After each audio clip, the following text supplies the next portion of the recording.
All right, thank you. Thank you very much. Thank you everyone for joining us here. And let's give a big hand to the organizers of this wonderful festival, this 2-day festival. It's really a labor of love. San Francisco Veg Society is now. And the work that they've been doing here, and it's so great. And Greg is right here. Let's give a hand to Greg. He's taken over from Dixie May and kind of running things, and it's really fantastic to be here and to see this happening. So I would like to talk a little bit about the foundation of our society as being animal agriculture and the consequences of that. And also, after talking a little bit about that, go into some of the 10, what I call 10 keys to staying positive in the face of animal abuse. A lot of people, I think, a lot of you probably are already vegetarians or vegans, and I think it's important to understand how, as vegans, we don't get depressed or cynical or frustrated or angry all the time, and actually find ways to be joyful. I think I have to be aware of where I am standing here with this microphone in our lives. So, but the basic idea, it's really fantastic. Actually, before I jump in here, to stand in front of these paintings by, this is my wonderful spouse Madeline from Switzerland. She's a visionary artist from Switzerland, a long-time vegan, and I think, one of the most powerful ways I think we can bring the vegan message to people is through helping people to connect with the animals themselves. I think at a deep level, one of the main wounds in our society is the fact that we don't really have a connection that's meaningful with non-human animals. Most people's most intimate connection with animals is when they're eating them, and they're just dead carcasses in the refrigerator. But these paintings, I think, help us to see the spirit, that there's a being there, the consciousness of animals. And once I think we begin to do that, our whole world, our whole life can improve enormously. And so thank you, Madeline. And I think these animals probably speak a lot more eloquently than I can. But I think the underlying idea is, in all of this, is that all of us have been born into a society where we've been forced from the time we're little infants to disconnect from the natural wisdom and intelligence and compassion that are our true nature, primarily through the rituals of eating animal-based foods. Anthropologists understand essentially that the primary way we human beings transmit our values from generation to generation is through rituals, and the primary ritual in any culture are the meals that culture, when people sit down and eat together. We don't realize that, I don't think, but basically looking deeply into any culture's meal rituals is an exercise of looking deeply into the heart and soul of that culture. And I think when we do it with our society, it's really shining a light on the hidden driving fury that's at the core of the dilemmas that we're having and that are really devastating our world. It's, I think in a lot of ways it's tragic to see how inept we as human beings have become in dealing effectively with the problems that we're creating.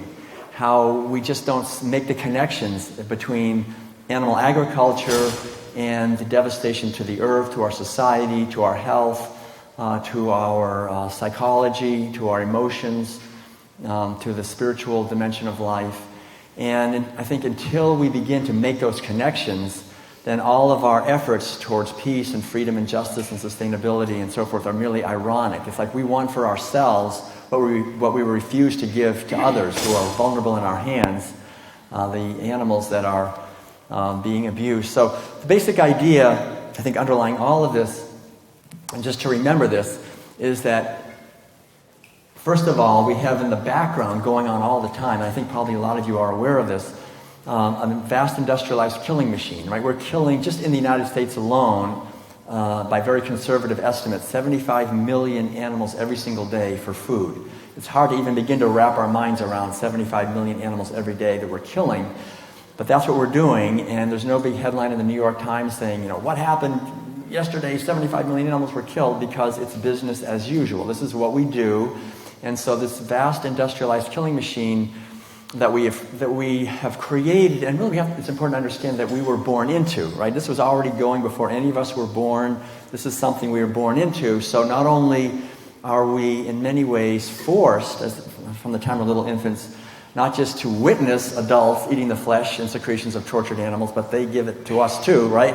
And so we're essentially very powerfully conditioned to participate in these mealtime rituals, both by taking out our wallets and voting for meat, dairy products, and eggs. And that's really what that's what drives this entire killing of 75 million animals. So this is underlying this whole message I have today. I want to emphasize this at the very beginning. Is an enormously positive message. This is really positive. I mean, I don't think there's any more uplifting, joy-producing, positive message than this message, because the message is that yes, we are devastating the rainforests and the oceans and the climate and water resources, and we are engaged in ongoing war and devastation. But essentially, the driving force behind all that is the conditioning that we've all endured to a food system that's completely obsolete. So I think once we begin to understand that, we can begin to see that we can turn this around very quickly. Once we begin to understand and move our lives more into alignment with our values and actually live according to the ethics that we all have in our hearts, all human beings, I mean virtually all human beings, I'm sure. Nobody gets up in the morning thinking, I just want to cause some real misery today and make animals suffer and pay people to just mutilate them. And we don't. We just get up and we have bacon and eggs and turkey and cheese and fish and so forth. And so we're just totally disconnected from that. But the underlying idea is that this vast industrialized killing machine that we've been born into is propelled by our food choices, by taking out our wallets and voting. This is a vote. I don't know anymore if the other votes are even counted, but these votes are counted. Guaranteed, these votes are counted, and they go forth and they do their bidding. And so we're voting for other people to do work that we would not want to do ourselves. And so once we begin to understand the ramifications of this and the consequences of this, then I think we begin to be part of the awakening that's happening on this planet. And there's so much to this, and there's so much I want to share with you that I'm trying to resist this temptation I have to just talk too fast and try to get it all out. So, but what I'd like to do is just briefly highlight the outer ramifications of this massive industrialized killing machine that I mentioned earlier, and then the inner ramifications of that, and then talk a little bit, like I said at the beginning, about the keys to actually staying positive within this whole understanding. So, essentially, to understand that on the outer level, animal agriculture really is the driving force behind the environmental devastation that we're experiencing on this planet, far more than anything else we're doing. I won't spend a lot of time on this, but really, how many of you have seen Cowspiracy? Yeah, great. So I don't have to go. So last year. That's right. It was here last year, right? Yeah, Kip Anderson lives in San Francisco, and actually he went through my program, the World Peace Diet Facilitator Training Program, about 6 years ago, and decided to make Cowspiracy. So go Kip. It's great to see it. I was just in Zurich, Switzerland, and they were showing it there, and I was able to do the Q&A afterwards. We've been traveling. It's great to see this message going. We've been traveling all over the world, actually, in the last couple of years. And the vegan message is really building momentum. I was amazed. I was just like 2 weeks ago. I was in Bonn, Germany. I was at the train station going, back to Switzerland, and the train station, just in the magazine store they had there were 5 different vegan magazines. Right? Can you believe it? In a train station, 5 different vegan magazines. So I mean, this whole thing is not. I think in many ways it is being propelled a lot by what we're doing in the United States here, but it's getting much bigger, and that's important to understand. But basically, the environmental devastation, as we saw if you've seen Cowspiracy, of animal agriculture, the problem with animal agriculture essentially is that it is almost absurdly inefficient. We take we cut down forests to grow genetically engineered corn and soy, alfalfa and other feed crops for animals, and it takes enormous water resources, which, as we can see in California, it takes 1,000 gallons of water to make 1 gallon of milk now. I mean,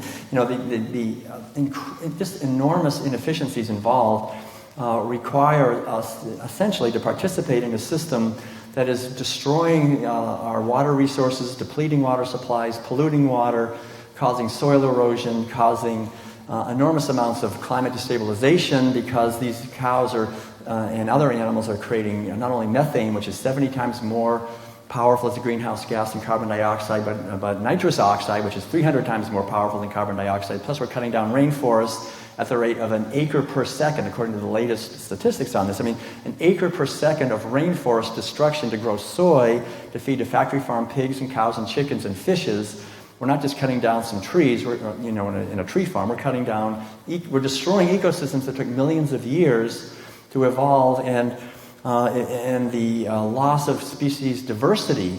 We're in the largest mass extinction of species in 65 million years, driven by people taking out their wallets and voting for meat, dairy products, and eggs. Or just this destruction of forests and the overfishing of the oceans.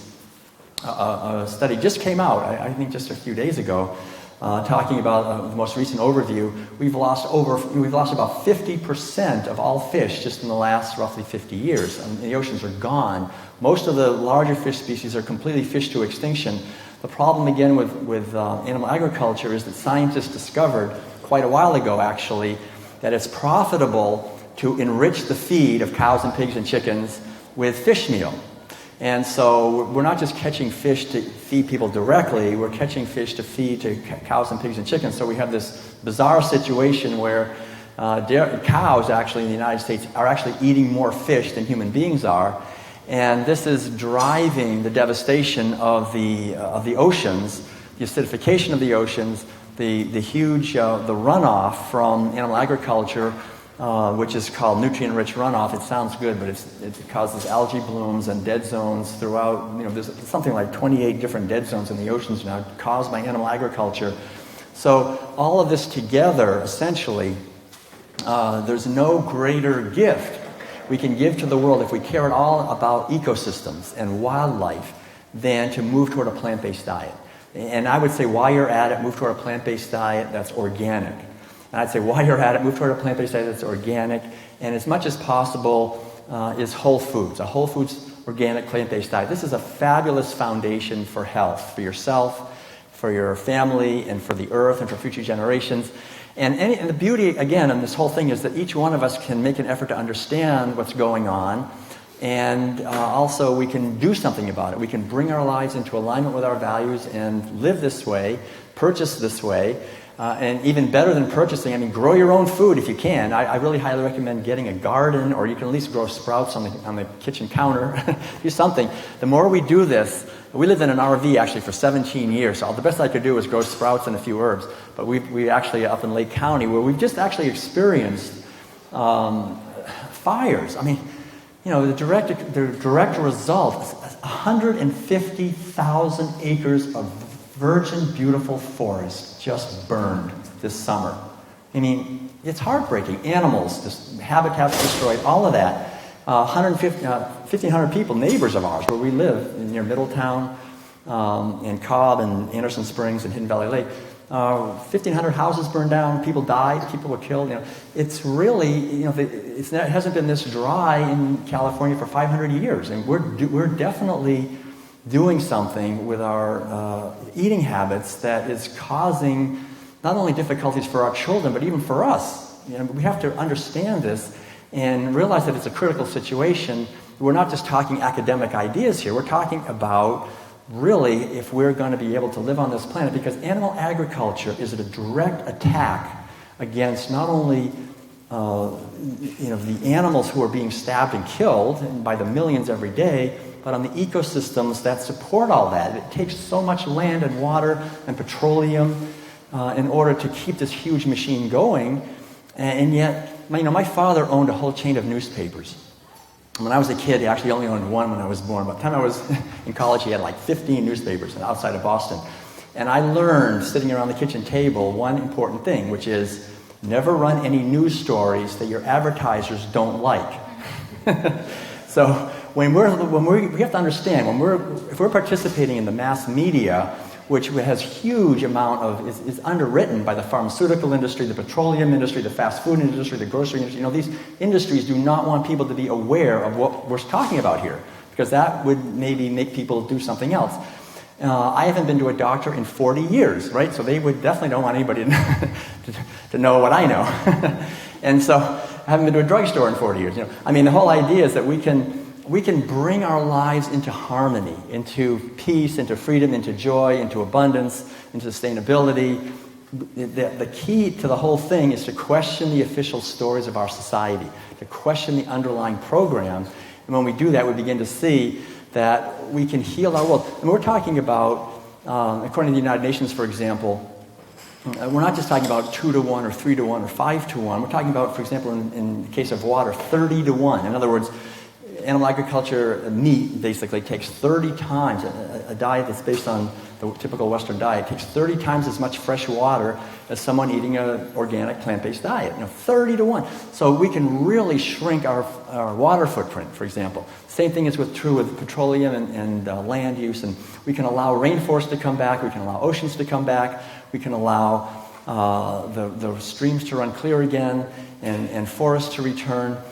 But the price we have to pay is the ice cream cone and the fish sticks and the cheeseburgers that we're casually consuming as if there's no problem here, right? And we're always encouraged in that, right? If I go into a restaurant typically and say I'd like to order a prime rib or steak or something, the wait person says, "Oh, you're a very smart guy. We've got the best prime rib, the best steak. Good for you." He doesn't say, "You barbarian, how could you think of that? You're destroying the oceans, you're destroying the world, you're stabbing animals. Get out of here. You should be ashamed of yourself, acting like that. What are you crazy?"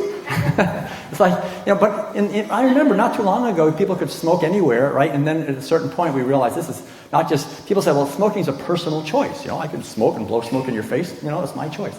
But then at one point, we learned about secondhand smoke, and it was like, now you can't do that anymore.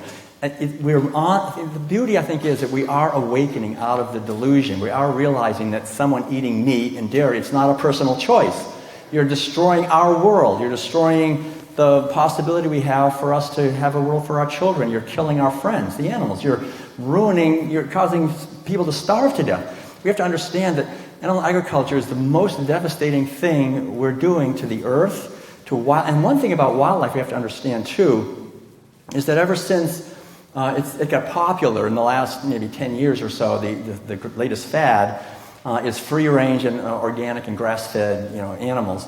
And this has been a real terrible thing for wildlife because when food was 100% factory farmed, nobody gets into a factory farm, right? I mean, you try to get in there, they'll throw you in jail.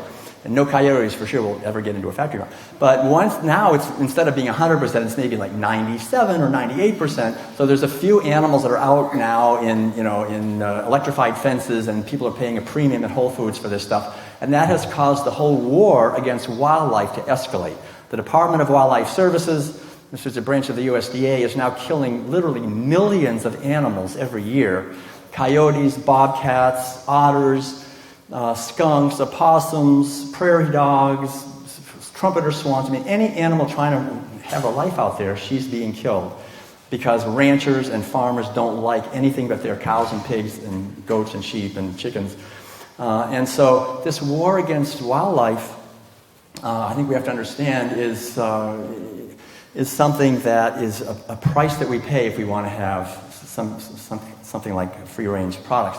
So it's important to understand also, I think, that animal agriculture is devastating our society, culturally. Again, I don't want to go too long on this because I have so many things I want to share, but just to understand that, I was just actually over, when I was in Europe, I was on this train, and the train originated in Hungary, and it was going through Austria. I gave lectures in Austria, then I was going to Germany. When we got on to, as soon as we got off over the border into Germany, 60% of the people, the police came on, and 60% of the people on the train got thrown off, and they were from Syria, and and they're fleeing because of the war, and that whole thing is really driven, a lot of it, as we know, by food shortages. And where do food shortages come from? We're growing enough food every year on this planet to feed between 12 and 14 billion people. We have about 7.2 billion. We're growing enough food to feed twice as many people as we have, and yet we have roughly 1 billion, some people say it's closer to 2 billion, of our brothers and sisters starving to death. And there's, again, one reason, because most of the grain we're growing that could feed people, corn and soy and wheat and so forth, we're feeding to animals, and that is directly impacting and causing these people to starve. And so this kind of inequity is a driving force behind war, behind food shortages, and again, it's a question of economics, of course. I mean, basically, people who live in industrialized nations, it's not difficult for us living in industrialized nations with high-powered economies to drive up the price of grain on the world market and feed to our cows, pigs, chickens, and fishes. They're getting very well fattened up. We're eating their flesh. We're eating their secretions and so forth. But we are driving up the price of grain in the world market too high for people who live in less industrialized nations to afford. So now they're being forced off their land by policies from the IMF and the World Bank and the large financial institutions, and they can't pay for grain because we're feeding it to our animals, and so they're starving. I mean, you can see it. We've seen it very clearly in countries like Ethiopia. While people are going hungry, they're sending meat that they grow right there in Ethiopia to Europe and so forth. So that grain is feeding these animals. And the other thing we have to understand as well is just simply the fact that we have a whole system in place that brings out the worst in people. And this is very important to understand because, you know, if I go somewhere and I pay for meat, dairy products, and eggs, I'm paying someone somewhere to do things that I sure don't want to do. And I've visited factory farms, I've visited slaughterhouses and stockyards, and my heart goes out not just to the animals, but to the people who have to shock and kick and beat these and stab and kill these animals. And they have the highest rates of work-related injuries. They have the highest rates of suicide and drug addiction and alcoholism and spousal abuse and so forth. So it's really traumatic to the people who have to do this work to be, in this position because there's a demand for violence, for foods of violence, for foods of abuse, for foods of raping and stealing and stealing babies from mothers and so forth. This kind of hideous violence permeates our society. We don't just, and the irony is we don't just, make it happen. We eat it. We give it to our children.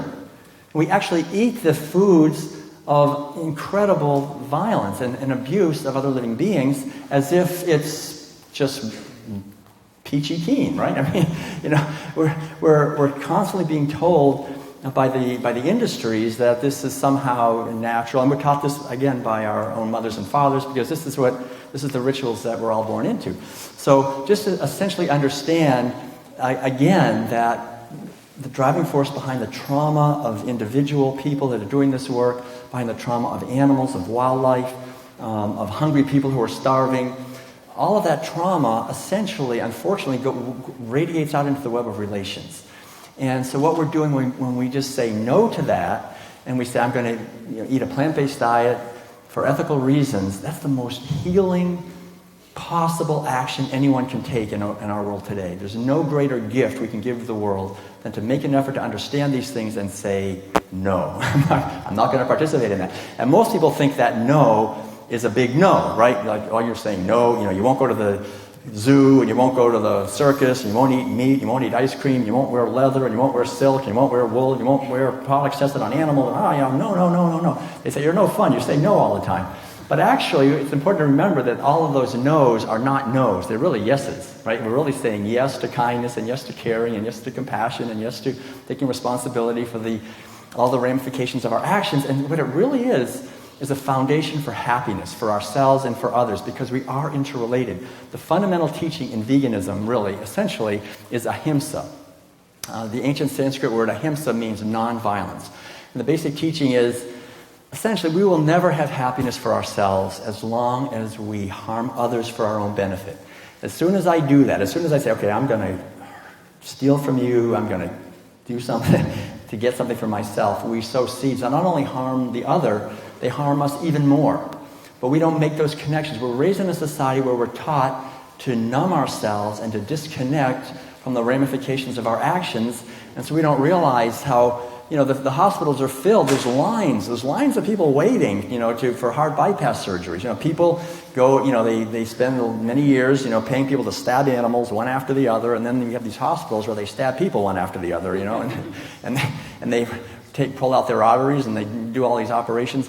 And there's an enormous amount of physical and psychological and cultural disharmony and suffering and disease that is coming out of our violence towards animals. So the point here, I think, to really understand is that even though the animals themselves do not retaliate, they don't fight back, they don't sue us in a class action lawsuit and say, you can't do this, they just suffer, and they suffer enormously at our hands. There's an ocean of suffering that I think we can hardly even imagine, considering the quantity and the intensity of the abuse of animals. And we all know that these animals are sentient. How many of you have had, for example, at some point in your life, a dog or a cat or a companion animal? Yeah, probably most of you. Right, so you know that there's a being behind those eyes, right? There's a being in there who has interests, and she does not want to be mutilated. She does not want to be killed or locked in the closet or have her tail stomped on, or, just like us. Her interests are as important to her as our interests are to us.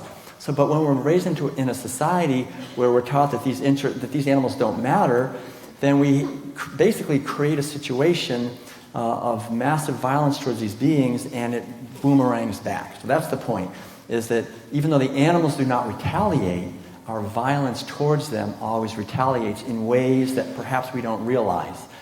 And once we become sensitive to it, I think we can see it.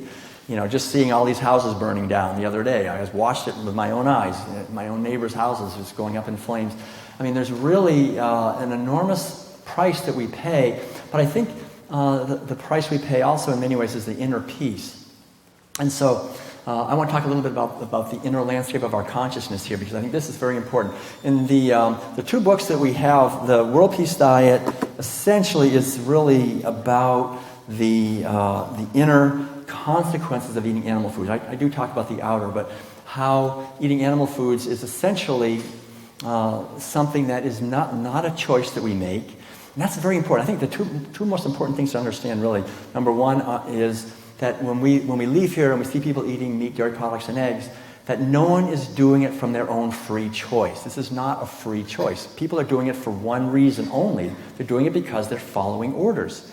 They're following orders that were injected into them from the time they were tiny infants. If you just go to any grocery store and look at the little jars of baby food, you'll see turkey and veal and chicken and beef and cheese and everything else. So we're given this by very well-meaning parents. And I remember I was the oldest kid. I was about 7. I guess it was right around the same time when I said to my mother, I said, Mom, the kind of food we're eating, and we were eating lots of meat, dairy products, and eggs. I said, the kind of food we're eating, is this what everybody eats? And she just said, yeah, this is what everybody eats. And then she came back a few minutes later and she said, well, actually, that's not true. There are vegetarians. I had never heard that word before. I kind of went like, what? And she said, don't worry, you'll never meet one. She said, I'm a lot older than you and I never met one. And she said, I don't know where they get their protein. So I said, so they're hypothetical people. They don't actually exist, because where would they get their protein? And right around that time, I remember I was the oldest child, and I had a little sister who was about 4 years younger than me. And my mother said, well, you can feed your sister, but make sure she gets enough. Make sure she eats all her protein, which meant the meat, And so she was sitting in her high chair, and I was trying to get the food in her mouth, she was a moving target. It was kind of hard, but I noticed she kept spitting out the meat. And I was trying to be creative. And I didn't want her to, die of a protein deficiency. And they'd say, you called your sister to die. She didn't eat that. So I said, you gotta eat. I made it like an airplane. Here comes the protein. And she kept going. She kept spitting it out. So pretty soon I was like forcing it down her throat. I said, you've got to eat this, man. You've just got to eat it. Be like me. And it's so great I can stand here today and look back and all that, but I can say that my little sister today is a vegan. We saw the life. It's a long story. I won't go into it, but anyway. And her daughter, actually, my little sister's daughter, is also a vegan. And my little sister's daughter's 2 kids are vegan from birth. And my mother is a vegan in her late 80s, and she's the only one, I think, in her retirement community in Florida, she's like 87 or something, who's not on some kind of medication or something. And Madeline's mother, who's 95 in Switzerland, is also a vegan. So I think both of our mothers would probably not even be on this planet without us, getting them to go vegan at one point. But the underlying idea again here is that we're only eating these foods because we're forced into it, like my little sister was, by me, by our family, by people who mean well. And so we get this injected into us from the time we're little kids. So to me, it's enormously ironic and comic, actually, when if someone's a vegan and is talking to someone, that person says, well, I like to eat my meat, and don't tell me what to eat. Because the only reason they're eating meat is because they're eating what they've been told to eat. That's why they're doing it. That's the only reason anyone does it. So really what we're talking about, essentially, is to question the inner program, the outer official stories and the outer official narratives of our society and how they get internalized. And instead of just having the blinders on and going ahead and just doing what we've been told, to question that. Krishnamurti said, it's not a good idea to be well-adjusted to a profoundly sick society. And this is the basic tension in our world today. We want to be well-adjusted to everybody, right? We want to be well-liked. We want to eat what everybody else is eating. But at the same time, I think as we awaken, we realize that our meals are, in many ways, they're like demonic rituals that absolutely destroy. They cause such misery and violence and hell for animals, and they cause such suffering for people. And then we eat that stuff. And actually, it's not that healthy to eat, really. I mean, there's people here that'll tell you all about it, and I've done quite a bit of research into it. That's the third level. So we have the effect on our environmental health, we have the effect on our cultural health, we have the effect on our physical health. And just briefly, as far as the physical health goes, if you just look at our physiology, and it's fascinating to do that. Look at our dentition, our saliva. This is one of the newest things. Have you read about the saliva thing? Yeah, so, scientists are just really starting to figure that out. You can go back 400,000 years, way back. And people, this is before Homo sapiens, like the hominids, they had saliva that only did one thing, digest starch. 400,000 years ago. This paleo thing is a total joke. So this is a new discovery, but basically, so we can see from our physiology that we're designed for plant-based foods. We have very weak digestive acid here, and we have a long digestive tract. We have a circulatory system that does not tolerate saturated fat very well. All these things are very, very obvious. So, like the other, about a couple of years ago, maybe some of you heard me tell this, but how many of you have been to the Grand Canyon? Some of you? Great. So anyway, if you haven't been there, it's this big canyon in Arizona. And you go there, you can stand on the south rim, you go up from Flagstaff and you look and it's like way down there. And we were there, we had, living in our RV, we were traveling around, and I remember, so interesting, they have these signs everywhere that say, danger, danger, never attempt to hike all the way down to the Colorado River at the bottom and back up in one day. That's not a day trip. People die trying to do that. Don't do it. And so I said to Madeline, I want to try that. And so the next morning I took off and I went down the Bright Angel Trail, down, all the way down. I finally got to the Colorado River, and there's a sign there that says, no swimming. It was really hot. I took a quick swim and turned around and then went back up, and I was actually back up on the rim again before noon for lunch. And she said, wow, that's amazing. And I said, well, it's just these signs are not made for vegans. They're made for people, eating a standard American diet, you probably would die of a heart attack. But if we're living the way we're designed to live, our arteries are not all clogged up with saturated fat and cholesterol, we have energy, and we can do things. This is part of the good news, really. We don't need to be sick. We don't need to be physically and psychologically and culturally sick. We can be healthy and abundant, and there's nothing stopping us. This is the enormous good news. There really is nothing stopping us right now on this beautiful and abundant planet from living in harmony together. We are not some blighted species condemned to violence and to each other and to animals and ecosystems. We've simply inherited an obsolete eating food system, which essentially not only is devastating to the outer world, to our culture and to the environment and to our health, but this is the other key, it's devastating to the inner landscape of our consciousness, because being raised in a society where we're forced to participate in these rituals every day from the time we're little kids, we are injected with about, I would say many, but maybe just to make it simple, I'll say four mentalities that are really not in our best interest at all. The first mentality that's very obvious is it's a mentality of disconnectedness. Every meal is a ritualized teaching at a very deep pre-conscious level to disconnect. Do not make the connection between what you're eating and what it is. I mean, think of that. 3 times a day, from the time we're little infants, we get injected with the mentality of disconnectedness. What is intelligence? Intelligence is the capacity for any system to make connections that are relevant for that system. Yet every meal is basically destroying our capacity to make connections, to not know what we're doing, to not feel deeply, to not look deeply, to not listen deeply, to not actually be aware of what we're doing. It'll be very bizarre. Like tomorrow morning, people are sitting around the breakfast table, they're having breakfast, they're having some oatmeal, some bacon, some eggs, maybe some orange juice and coffee, and someone says, yeah, this bacon, this is delicious. I wonder what she was like. What do you mean, what she was like? What are you talking, are you crazy? That's not a she, that's bacon.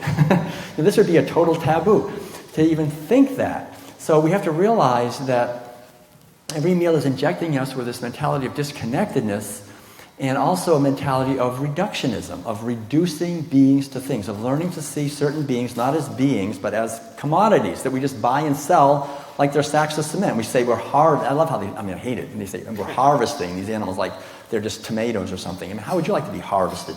It's just, really incredibly devastating to our intelligence. So we create institutions, we create a science and a religion, and these institutions that are reductionistic, that reduce. I go into that in the World Peace Diet in much more in detail, but basically to understand this mentality of reductionism, of disconnectedness, also of privilege and elitism. The subtext of every meal, again, is just that. Might makes right. Certain beings are inherently superior. Other beings are inherently inferior, and it's totally fine for the superior beings to exploit and abuse the inferior beings however they want because they're superior. So how can we pretend to think that we can actually create a society of equality and justice when the most fundamental ritual in our society is injecting into us the exact opposite mentality of privilege, elitism, domination, and exploitation of the weak by the strong? This is what we're eating. We have to understand we can have a world of justice and freedom and equality, but the price we pay, again, is that we give justice and freedom and equality to those beings who are vulnerable in our hands and to whom we are not giving that. Once we give that to them, then we will be worthy of that for ourselves. And I think this is the other point I wanted to emphasize is that we have not shown, I think this is the really tragic part in a sense, that we are worthy to live on such a beautiful and abundant planet. We're here just destroying, attacking it so vehemently that we won't be here anymore. We're not worthy to be here. And yet the tragedy is that it's just simply we're not questioning the program, the cultural program that was injected into us. So if we can begin to question that, then the other key, I think, to understand, there's a few more, but I'll just simplify it, is that every meal essentially is injecting into us a mentality where we repress what I refer to in the World Peace Diet as Sophia. Sophia is the ancient Greek goddess of wisdom. And I think Sophia refers to an inner reality, an inner dimension of consciousness that we all have. We see it very clearly in women, especially, this natural yearning to love and to protect the family, the children, the babies that are born.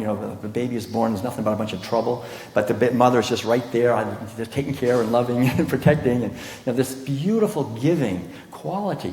We also have this capacity to love and protect and to nurture. This is the foundation of a healthy society, of healthy families and neighborhoods and communities. And yet every meal essentially is injecting into us a mentality of suppressing the sacred feminine, of not caring, of not feeling, of not protecting, of not loving.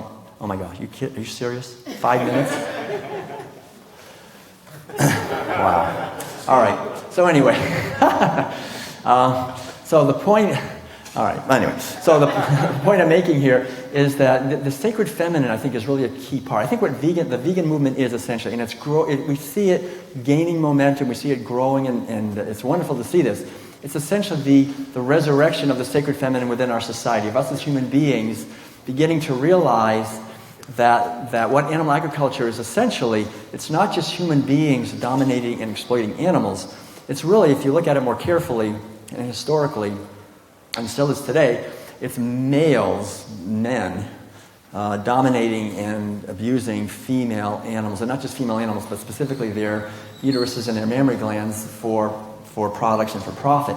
And so this violence towards the female, again, like I was saying before, not only hurts these animals, I mean, they suffer terribly. The mothers who are, unfortunately impregnated against their will on what the industry refers to as rape racks, and then after they give birth, their babies are stolen and they're impregnated again. I mean, the violence in dairy products and in all animal foods towards females and the breaking apart of families, the stealing of the babies from the mothers, the stealing of the milk, the stealing of their lives, the stealing of their time, this intense violence towards the feminine, the sacred feminine, which I think is really the foundation of a healthy society and really of spiritual wisdom also, is at the core of animal agriculture. So when you have a society where the sacred feminine is shut down in people, then you have a society where we see what happens, where we allow corporations to come just into our lives and cut down rainforests and destroy oceans and come into the lives of our children with advertising that turns them into really consumers of violence and sexual stuff. And using all this kind of devastating energy and violence towards children. And Sophia would never stand for this. I mean, Sophia is that dimension of consciousness that rises up and says, no, I'm going to protect the kids, protect the earth, protect the society. And this is the essential wisdom, I think, that is propelling this conference that we're having, the Veg Fest. And I think all of us in a much larger movement to regain our health. It's not just our own physical health. I mean, our physical health will certainly be enormously blessed if we move to our plant-based diet, especially if it's organic and whole foods plant-based diet. I mean, it's just fabulous, and the food gets more and more delicious, as you can see out here. But at a deeper level, at a deeper level, we see our psychological and spiritual and emotional health. And so I'd like to just close, I know I'm getting really close on time here, with re-emphasizing the idea that this is the greatest gift we can give is to, number one, make an effort to understand these ideas, to bring ourselves into alignment with these ideas in our lives, and then to share these ideas with other people. And the whole question comes up with how can we be effective in our advocacy? And I want to emphasize a couple of things. There are stages in veganism. It's not like you go vegan and then you're done. It's like, well, I'm vegan, now I'm perfect. Leave me alone. I'm vegan. Veganism is really a journey. And I think, I kind of break it down into three main stages. Number one is the beginning stage. And the beginning stage is difficult. We go vegan and we go vegan for various reasons. I mean, people say they're vegan because they want to be healthy. They see forks over knives, or they see a video, they see earthlings, and they go, oh my God, I don't want to pay for that terrible violence towards animals. So they're vegan. They say they're vegan, but it's a difficult thing because we find ourselves up against a huge wall of resistance, right? From friends, from family, from doctors, everybody, right? And so it really forces us in many ways to make an effort to educate ourselves and to understand what to say to people when they say, well, you're a vegan, but that's stupid because carrots are screaming too. You just don't hear them, Or they'll say, well, Jesus said to eat meat, so you must be anti-Christian. Or, there's all kinds of things we run into. Or the doctor will say, well, you're not going to get enough B12. Oh, now what do I do? So the whole idea is to educate ourselves, right? And so very often people do make it. I mean, some people don't make it past the beginner stage, but very often people do make it past the beginner vegan stage, and they get to stage 2, which is also a difficult stage. That's the stage I refer to as the angry vegan. So now we've figured things out, right? We know how to make delicious food. We know how to be healthy. We know how to answer the ridiculous questions that we get. We kind of understand these things. But then we find ourselves frustrated and outraged and angry, and we watch these videos, and the only people that ever watch the videos of undercover footage of animal abuse are vegans. The people who are eating meat and dairy, they're not going to watch it. They say, I'm not going to watch that. I want to enjoy my bacon, so leave me alone. I'm not going to watch it. So we're the ones watching it, and we're getting upset. The average person can walk down the street and see McDonald's and Burger King and be happy and think, oh, this is great, I love living here. And the average vegan walks down the same street and they go, oh no, there's Murder King and Death in the Box and, all this killing, Kentucky Fried killing, and so we're like, oh no, and someone comes up to us and they say, so you're a vegan? We go, oh man, I'm a vegan, I'm telling you, it's just terrible. There's so much violence and suffering, and I don't know how I'm going to live anymore in this society. And they go, wow, I'm glad I'm not a vegan then. So it's very important to get beyond stage 1 and get beyond stage 2 to get to stage 3. And I think there's even stages beyond stage 3, but stage 3 is the stage I refer to as deep veganism. And that's really why I wrote the World Peace Diet, and also this one, the Circles of Compassion, on intersectionality of oppression, to really understand the connections. When we reach stage 3, when we begin to understand the bigger picture of all this, not only do we understand how to thrive as a vegan on plant-based foods, but also how to be effective as advocates, how to actually understand. I'm sorry I didn't have time to go into the history of this, but to understand the roots of our society, how when we 10,000 years ago began herding animals, that created capitalism. It created the rise of a wealthy elite class, war, slavery, the domination of women, the whole patriarchal thing. All of this, when we begin to see that, we begin to develop this very deep self-confidence, self-respect, a sense of essentially getting up in the morning and being able to live another day to contribute to the healing of our planet, to give thanks for another day of bringing a message of radical inclusion and kindness and caring to the world, and compassion for people who aren't there yet. Instead of being angry at them and saying you're stupid, understand people are wounded. We've all been wounded. And even if we're vegan, we still have a lot of the same wounds. We still shame and blame and judge and so forth. So that's part of the wounding. So to keep healing that, so it's very important. I was going to give the 10 keys of how to do all that, but that'll be next time. So, but the idea is to really do some inner work. Take time to contemplate, meditate, connect with the inner sense of being part of an unfolding on this planet, and realize also that we're only on this planet for a few years. Remember, we're here for a few decades. If you follow what everybody says and eat a lot of sprouts, maybe 10 decades, maybe 11 or 12. But still, we have a short amount of time to use our time well. What can we do while we're here? We can do something, I think the planet was sending out an SOS, like, help, I'm getting stabbed and killed. So we came here, we landed, we got born, we raised ourselves, we woke up enough, we went vegan. Now we can actually bless the world. Now we can actually create the transformation that we're here to do, and we can help each other do that. And so to find the unique gifts that we have, whatever it is, talking, teaching, writing, playing music, creating videos, cooking, there's so many ways we can plug in. And this is the most important thing anyone can do, is to make an effort to understand the unique gifts that we have, and do it with love. Another word for veganism is love. It really is love. It's love for animals, love for people, love for hungry people, love for future generations, love for ourselves, love for all of our cells in our body. It's caring, it's kindness, it's compassion, it's freedom, it's justice, it's equality. It's the benevolent uprising of the truth of our being, and the fact that we're all interconnected, and that there's really this obsolete delusion that has permeated everything, but it's really the joy and love that are our true nature that will put all that, it evaporates. So instead of, as Mr. Fuller said, don't attack a system that's obsolete and devastating, just create an alternative. And that's what we're doing. We're creating alternatives that are sustainable and that are the foundation of a world that we can live to our children. So I'm pretty sure I'm at the end of my time. Yeah. So I want to just really thank all of you, because I know if you've somehow found your way through the door here, that you are part of this benevolent transformation, and to really encourage all of us to move along on the path, on the journey, to realize there's many more stages to come.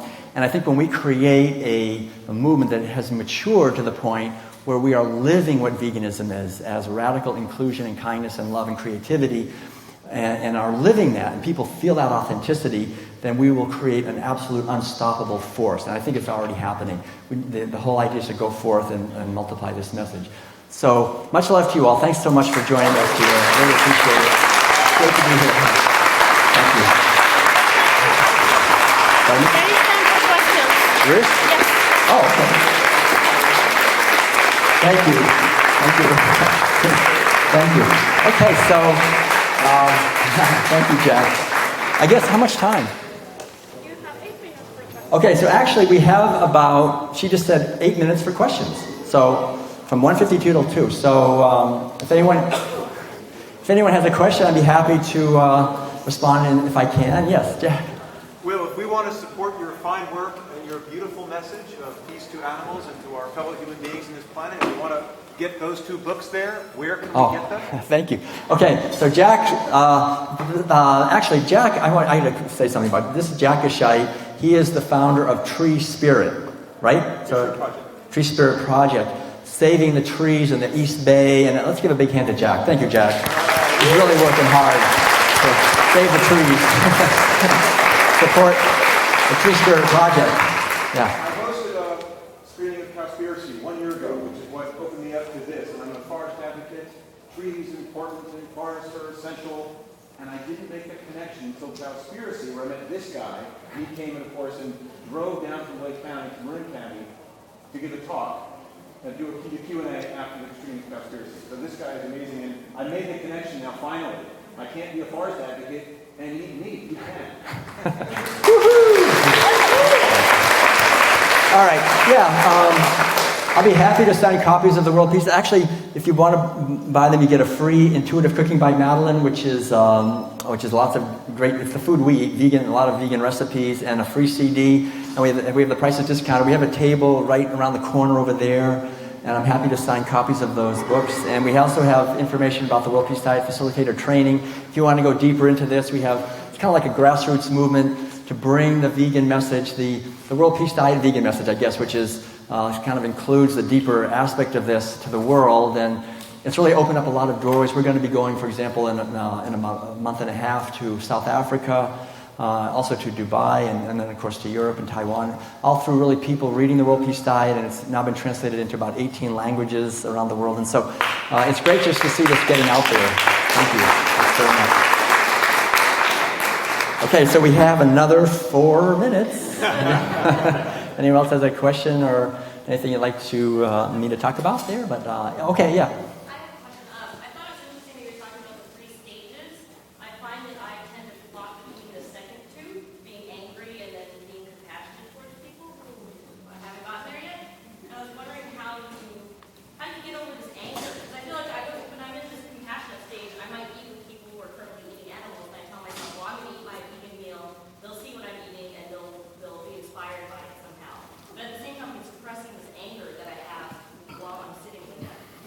Right. Right. Yeah, I think the most important thing, this is a big question, and we go into that a lot in the World Peace Diet Facilitator training, but, we want to be effective. It's not important to be right. It's important to be effective, to try to help people. So the most important thing, I think, is to stay within our own, as best we can, stay within the sense of our own, doing the best we can to bring peace and freedom and joy and love to the world, and tell our own story.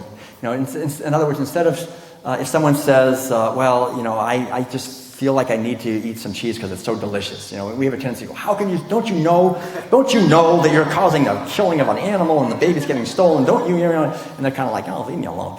But to say, to agree, say, yeah, I know what you mean. For years, I felt the same way. I would never give up cheese, and it's just so delicious. I mean, gosh, plus I was totally addicted. but then I realized what's actually happening, and I began to question it, and I began to realize that there's so much suffering to the animals and to the environment, and then I met someone, and they turned me on to the idea that, you can actually live without that and not die of a calcium deficiency, and, just use I statements and talk in positive terms with people. I think that really helps them to understand and helps you not to be angry, because you're actually telling your story and explaining in a way where they can receive it without feeling like they're being directly attacked or threatened or being put down. Because the basic problem is this is a dynamic. It's like, you're not vegan and I'm vegan. I'm right and you're wrong. That's how everybody feels. Even the non-vegan, you're right. And so there's just going to be a fight. So just switch it. And there's no enemy. We're on the same side, if there's any enemy at all, which it really isn't an enemy. It's just the cultural program. We've all been abused by being raised in a society where everybody stabs and kills animals. It's a violent culture. It's devastating to relationships between men and women, humans and nature, humans and animals, all of that. So we're all recovering. So we're on the same side, and have that feeling of being on the same side, and then tell your story with a sense of love and appreciation and respect. And remember, people will only listen to me to the degree that they think I'm listening to them. So if we just try to steamroll them and tell them everything, and they don't feel like we're listening to them, they're not going to listen.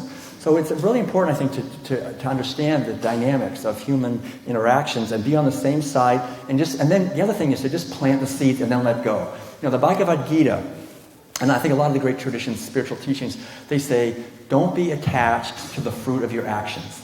Right? So we bring the message to someone, and then they just ignore it. And we go, oh man, I just wasted my time. They didn't change. But understand, a person probably has to hear the message, say, 74 times, and then they'll go vegan. And you happen to be number 33, and you think, well, it didn't help. But remember, without your 33, they never would have gotten to the 74. So you just plant the seed and let go. Somebody else will plant it. And then number 74 comes along, and they hear it, and the person goes vegan. The person says, wow, I made him go vegan. Well, yeah, but 73 other people also help. Just if all of us just go forth and just plant the seed and let go.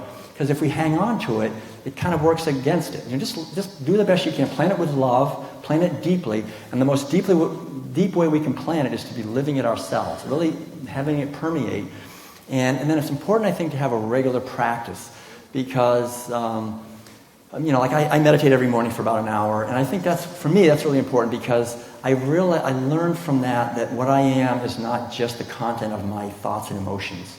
I'm consciousness within which all that arises. We tend in our society to be taught from the time we're little kids that we are our thoughts and emotions.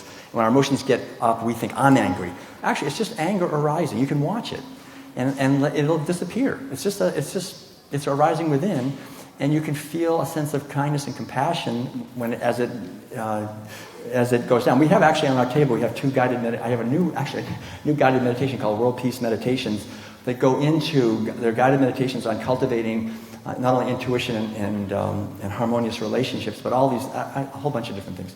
So, and then there's the Four Viharas, which is an ancient Buddhist practice, cultivating love, compassion, joy, and peace. So when we, it's important to work on our own consciousness, so that when somebody does something that would normally make us angry, instead of naturally getting angry, we just naturally smile and send them love. We can do that. And when we do that, we become a force for healing. That's really what veganism is about. It's not about being right. It's about being a force for healing, for peace, for joy, for love. And we'll find, as we live that way, that people will respond, I think. Yeah, thank you very much. I know I'm over time, so I'll stop here. Thank you. God bless you all. Thanks so much. I'll be happy to be over here and happy to talk to you. Thanks.